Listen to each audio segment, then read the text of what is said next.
Welcome to Vijayanagar High School Laboratory, Ahmedabad.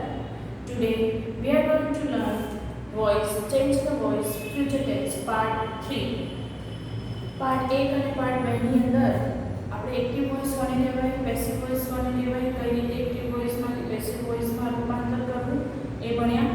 એ સિવાય આપણે સાદો વર્તમાનકાળ, સાદો ભૂતકાળ, વિધાન વાક્યની અંદર અને પ્રશ્નાર્થ વાક્યની અંદર કઈ રીતે ટ્રાન્સફર કરવું, કઈ રીતે ફેરવવું, એક્ટિવમાંથી પેસિવમાં એ શીખ્યા. આજે પાર્ટ 3 ની અંદર આપણે વોઇસમાં સિમ્પલ ફ્યુચર ટેન્સ અને મોડલ ઓક્સિલરીઝ છે એ ભણવા જઈ રહ્યા છીએ. બરાબર? તો આપણને ખ્યાલ છે કે ફ્યુચર ટેન્સ છે એ આપણને કઈ રીતે ખ્યાલ આવે? તો shall, will, can, may, should, must, would અને કુડ આ બધા સિમ્પલ ફ્યુચર ટેન્સ અને મોડલ ઓક્સિલરીઝ દર્શાવતા ટુ બી ના રૂપો છે. બરાબર છે? આનો ઉપયોગ જ્યારે એક્ટિવ વોઇસમાં કરવામાં આવે છે ત્યારે પેસિવમાં કઈ રીતે રૂપાંતર કરવું એ આજે આપણે ભણવાનું છે. બરાબર? તો એક્ટિવ વોઇસની વાક્ય રચના કેવી હોય ફ્યુચર ટેન્સમાં? તો વાક્યની શરૂઆતમાં કર્તા હોય, સહાયક એટલે કે ટુ બી નું રૂપ હોય, વિલ, શેલ, મૂળ ક્રિયાપદ હોય, ક્રિયાપદ એટલે કે વર્બ, પ્લે, ઈટ, ડ્રિંક એ ક્રિયાપદ કહેવાય. તો એવા ક્રિયાપદ વર્બ હોય, કર્મ હોય, ક્રિયાની અસર જેના પર થતી હોય એ, અને અન્ય શબ્દો ઓપ્શનલ છે, હોય છે અને નથી હોતા. તો આ એક્ટિવ વોઇસની રચના થઈ. હવે એમાંથી જ્યારે તમારે પેસિવ વોઇસમાં રૂપાંતર કરવું છે ત્યારે આપણને ખ્યાલ જ છે કે આગળના આપણે બે ભાગમાં ભણ્યા કે આપણે એક્ટિવમાંથી પેસિવમાં રૂપાંતર કરવું હોય તો કર્તા છે એ કર્મનું સ્થાન લે છે અને કર્મ છે એ કર્તાનું સ્થાન લે છે. તો અહીંયા સૌથી પહેલા કર્મ છે એ આવી જશે, અહીંયા જે કર્મ હશે એ અહીંયા આવી જશે. પછી સહાયક આવશે, સહાયક એટલે કે શેલ છે, વિલ છે, જે કોઈ પણ મોડલ ઓક્સિલરી છે, ભવિષ્યકાળ છે અહીંયા આવશે. ત્યાર પછી બી, કમ્પલસરી બી. અત્યાર સુધી આપણે જે જોયું એ રચનાની અંદર કર્તા કર્મનું સ્થાન લે છે, કર્મ છે એ કર્તાનું સ્થાન લે છે, ટુ બી નું રૂપ છે આવે છે અને ક્રિયાપદનું ભૂતકૃતનું રૂપ આવતું.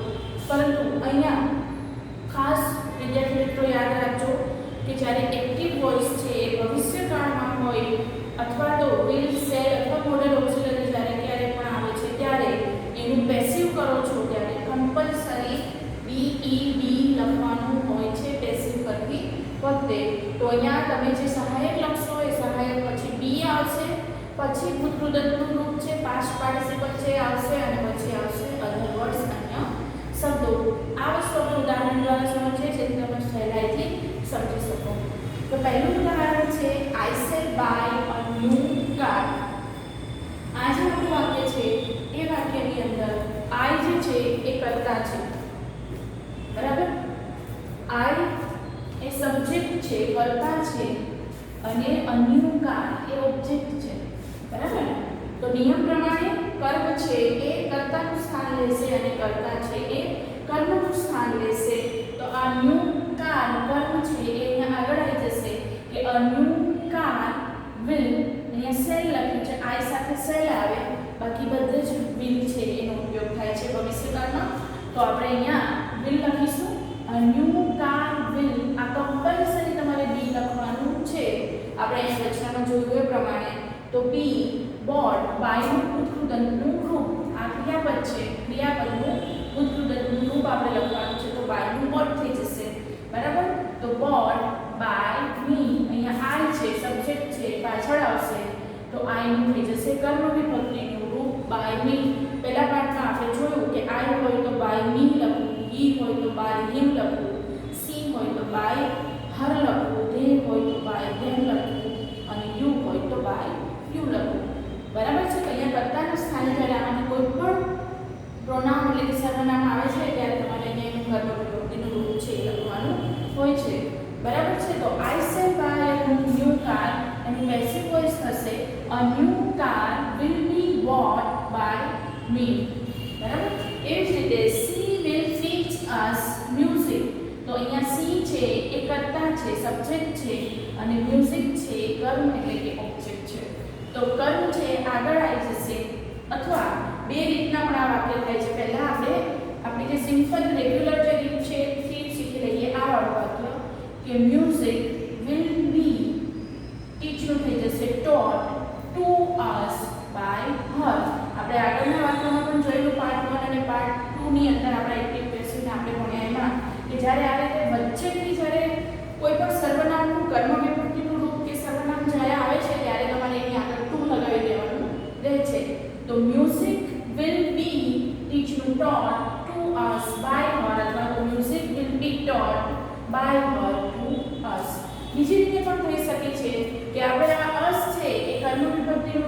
તો આપણે એને આગળ લઈ અને કર્તા વિભક્તિના રૂપમાં લખી શકીએ. અહીંયા હંમેશા કર્તા વિભક્તિનું જ રૂપ આવે એટલે કે us નું થઈ જશે we. તો we will be taught music by her. આ રીતે પણ તમે વાક્ય છે એ કરી શકો છો. ત્રીજું વાક્ય we can speak French well. આ well છે અધર વર્ડ્સ છે એ આપણને ખ્યાલ આવી જવો જોઈએ, બરાબર. તો ફ્રેન્ચ છે એ આગળ આવી જશે કે French can be spoken well by him. બરાબર છે. આ કર્મ છે એ કર્તાનું સ્થાન અહીંયા લે છે અને આ જે કર્તા છે એ અહીંયા કર્મનું સ્થાન છે એ લે છે, બરાબર છે. ટુ બી નું રૂપ જે છે એનું એ જ આવે છે અને કમ્પલસરી અહીંયા આપણે બી લખીએ છીએ અને જે ક્રિયાપદ છે સ્પીક એનું બીજું રૂપ પાસ્ટ પાર્ટિસિપલ છે એ આપણે મૂકીએ છીએ. તો સ્પીક નું સ્પોકન વેલ બાય હિમ. હી છે સ્પીકન બાય હિમ, બરાબર છે. આ બે તમે આગળ પણ મૂકી શકો છો અને પાછળ પણ મૂકી શકો છો. તો he can speak French well તો થશે French can be spoken well by him. ત્રીજું વાક્ય આપણે જોઈએ we should grow more trees. આપણે વધારે વૃક્ષો છે એ ઉગાડવા કે વાવવા જોઈએ. અહીંયા more trees છે કર્મ છે જે આગળ આવી જશે કે more trees should be.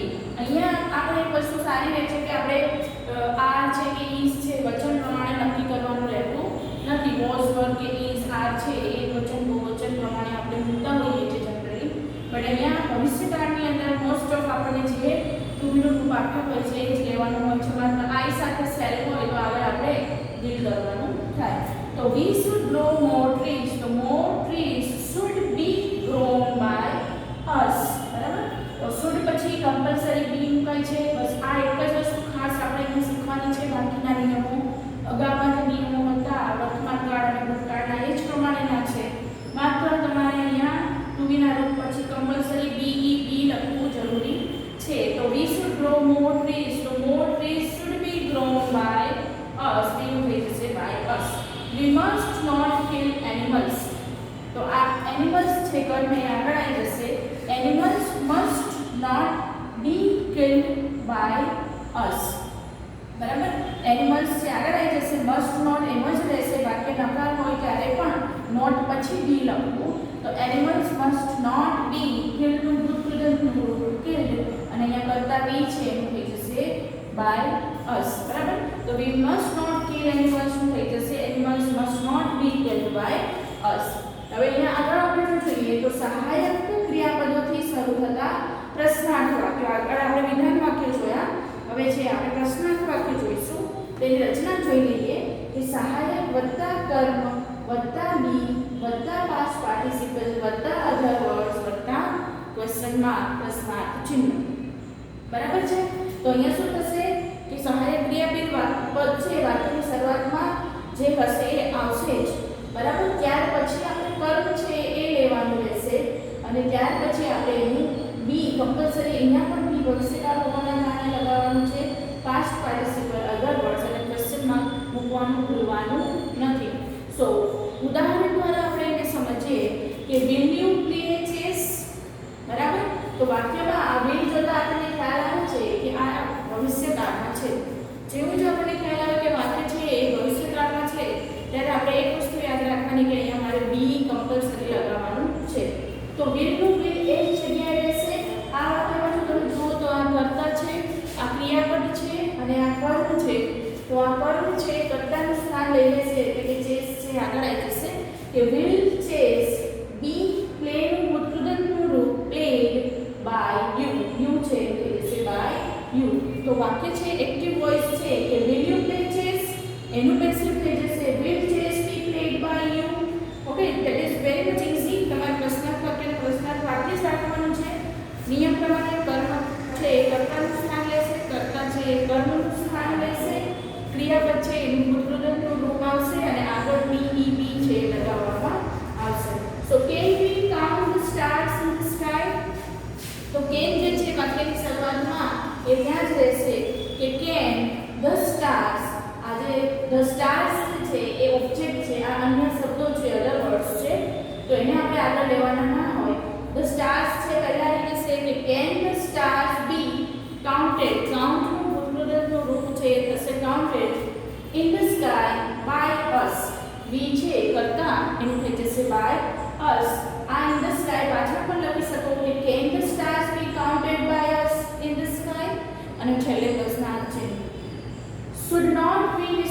Elders, તો શુડ નોટ છે વાક્ય નકાર છે તો એઝ ઇટ ઇઝ જ રહેશે should not.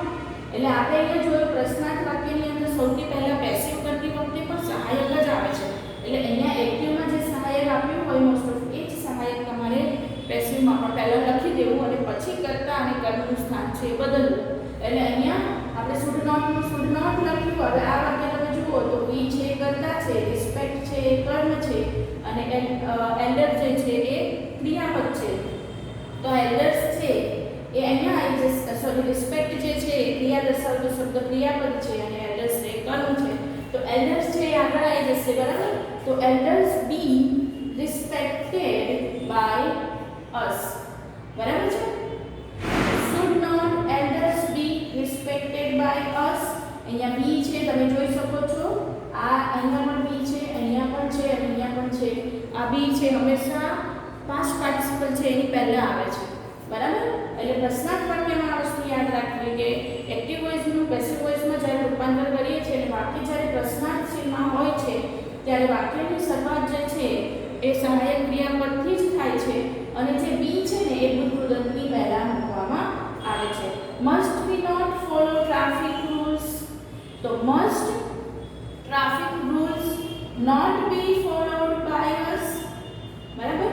Must we not લખ્યું છે અહીંયા, મસ્ટ નોટ નથી લખ્યું, મસ્ટ વી નોટ લખ્યું છે. તો આપણે અહીંયા કઈ રીતે કરશું, મસ્ટ પછી સીધું જ કર્મ છે અહીંયા લઈ લઈશું, must traffic rules not be followed by us. Followed ભૂતકૃદંતનું રૂપ અને પ્રશ્નાર્થ છે. તો આ થઈ ગયા વિધાન વાક્યો અને સહાયકથી શરૂ થતા પ્રશ્નાર્થ વાક્યો. હવે આપણે આગળ જોઈ લઈએ. આગળ જે વાક્યો છે એ ભવિષ્યકાળમાં છે પરંતુ WH થી શરૂ થતા પ્રશ્નાર્થ વાક્યો છે એની વાત આપણે અહીંયા કરવાની છે. અહીંયા આપણે પહેલા જે પ્રશ્નાર્થ વાક્ય જોયા એ સહાયક ક્રિયાપદથી શરૂ થતા હતા. સહાયક ક્રિયાપદ એટલે સેલ છે, વિલ છે, કેન છે, મે છે, માઇટ છે, મસ્ટ છે, એનાથી શરૂ થતા પ્રશ્નાર્થ વાક્ય હતા. હવે જે પ્રશ્નાર્થ વાક્ય શરૂ થાય છે WH એટલે કે who છે, when છે, why છે, where છે કે how છે એનાથી શરૂ થાય છે. તો એના નિયમો કયા છે આપણે જોઈ લઈએ. આપણે આગળ પણ વિભાગ આપણે એક્ટિવ પેસિવનો પાર્ટ 2 જે ભણ્યા એમાં જોયું કે જ્યારે પણ who આવે ત્યારે આપણે બાય whom થી એનું પેસિવમાં રૂપાંતર કરવું. તો બાય whom પ્લસ અહીંયા જે છે એ જે કોઈ પણ ટુ બી નું રૂપ છે એ લખવાનું રહે છે અને સહાયક ક્રિયાપદ આવી કર્મ આવશે, બી આવશે, પાસ્ટ પાર્ટિસિપલ, અધર વર્ડ્સ અને ક્વેશ્ચનમાં, બરાબર છે. એટલે આમ તો એની એક રચના રહે છે, માત્ર તમારે જે કરવાનું આવશે એ whom બાય whom થી કરવું. ઉદાહરણથી આપણે સમજીએ કે who will fix balloons. તો who આવ્યું એટલે કમ્પલસરી જ્યારે પણ who આવે તો વાક્યની શરૂઆતમાં પેસિવ કરતી વખતે બાય whom કમ્પલસરી લખી જ દેવું. તો whom આપણે લખી નાખ્યું by whom will balloons be fixed, બરાબર. એટલે અહીંયા સહાયકારક ક્રિયાપદ છે એની આપણે વાત કરેલી છે. સહાયકારક ક્રિયાપદ છે લખવાનું રહે છે. તો who will fix balloons થશે બાય whom will, કર્મ છે આગળ આવી જશે balloons be fixed. ઘણી વખત એવું બને છે કે વાક્યની અંદર કરતા નથી હોતું તો એને ધારી લેવામાં આવે છે. તો who will fix balloons થઈ જશે by whom will balloons be fixed, બરાબર. now બીજું વાક્ય who can avoid death. મૃત્યુ છે એને કોણ ટાળી શકે, who can avoid death. તો બાય whom can આજે ટુ બી નું રૂપ છે એમ જ રહેશે, અહીંયા પણ will છે એક જગ્યાએ રહે છે, અહીંયા પણ એ જ રીતના રહેશે. By whom can death be avoided. Avoid ભૂતકૃદંતનું રૂપ અને ભૂતકૃદંતની આગળ ઓલવેઝ આપણે જોયું કે ભવિષ્યકાળ હોય તો અહીંયા કમ્પલસરી તમારે બી છે એ લગાવવું પડે છે. કે અહીંયા મેઇન તો તમારે એક્ટિવ વોઇસ પેસિવ વોઇસમાં આપણે જે ભવિષ્યકાળ છે ભણી રહ્યા છીએ એની અંદર આ બી નો ઉપયોગ ક્યાં અને કઈ રીતે કરવો એ જોવાનું છે. હવે અહીંયા મૂળ કમ્પ્લીટ થયું. હું પણ જ્યારે પણ આવે ત્યારે બાય whom લખું. હવે એ સિવાય જ્યારે વેર, વેન, વાય અથવા હાઉ છે એ એક્ટિવ વોઇસમાં આવે ત્યારે એનું પેસિવ વોઇસમાં કઈ રીતે રૂપાંતર કરવું એ આપણે જોઈ લઈએ. તેની રચના પ્રશ્નાર્થ શબ્દ વત્તા સહાયક ક્રિયાપદ વત્તા કર્મ વત્તા બી વત્તા પાસ્ટ પાર્ટિસિપલ વત્તા અધર વર્ડ્સ પ્લસ ક્વેશ્ચન માર્ક. હવે ધારો કે વાક્ય છે વેર થી શરૂ થાય છે. તો where will see keep books. તો વેર છે પ્રશ્નાર્થ શબ્દ કહેવાય તો એનું એ ત્યાં જ આવશે, વેર નું વેર જ રહેશે. અહીંયા તમારે સહાયકારક ક્રિયાપદની વાત કરે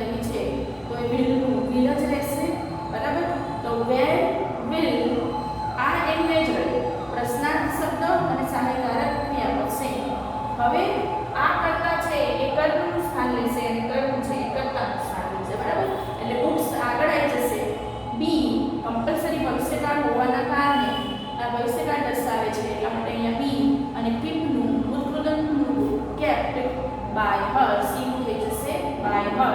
તો where will she keep books? તો where will books be kept by her? બીજું વાક્ય છે why થી શરૂ થાય છે why can't you solve sums? તો why can't sums be solved by you? બરાબર પ્રશ્નાર્થ શબ્દ ત્યાંનો ત્યાં જ રહેશે, સહાયકારક ક્રિયાપદ ત્યાંનું ત્યાં જ રહેશે, કર્મ છે કર્તાનું સ્થાન લેશે, કર્તા છે કર્મનું સ્થાન લેશે, ક્રિયાપદ જે છે એનું ત્રીજું રૂપ આવશે, એની પહેલા બી અને એની પાછળ બાય છે લગાવવામાં આવશે. તો why can't sums be solved by you? પ્રશ્નાર્થ ચિહ્ન. when should I begin this work? when થી વાક્ય શરૂ થાય છે wh, when ત્યાં જ રહેશે, should છે સહાયકારક ક્રિયાપદ ત્યાં જ રહેશે, I કરતા છે, this work કર્મ છે, begin છે ક્રિયાપદ છે.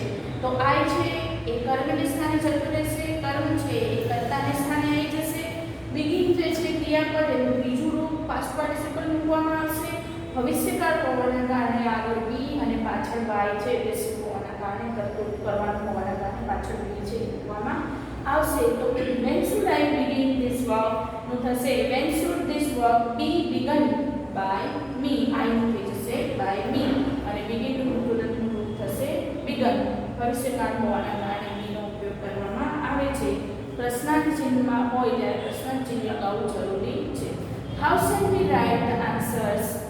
બરાબર હાઉ થી વાક્ય શરૂ થાય છે, હાઉ પર wh માં જેનો સમાવેશ થાય છે, તો હાઉ છે wh વાળો પ્રશ્નાર્થ શબ્દ એનો એ જ રહેશે, સેલ છે એનું અહીંયા વિલ કરેલું છે, આ વી છે વી સાથે સેલનો ઉપયોગ કરવામાં આવે એટલા માટે અહીંયા સેલ લખ્યું છે, પરંતુ આપણે અહીંયા આન્સર્સ માટે વાપરવાનું છે એટલા માટે આપણે વિલ કરીશું. તો how will the answers be written by us? વી કરતા છે એનું કર્મ by us થઈ જશે, રાઇટ નું ભૂતકૃત રિટન થઈ જશે, the answers છે કર્તાનું સ્થાન લઈ લેશે. તો how will the answers be written by us? તો આ રીતે આપણે ચેન્જ ધ વોઇસ ની અંદર સિમ્પલ ફ્યુચર ટેન્સ અને મોડલ ઓક્સિલરીઝ થી શરૂ થતા જે વાક્યો છે સાદા વાક્યો અને પ્રશ્નાર્થ વાક્યોની રચના કઈ રીતે કરવી એ આજે ભણ્યા. Thank you.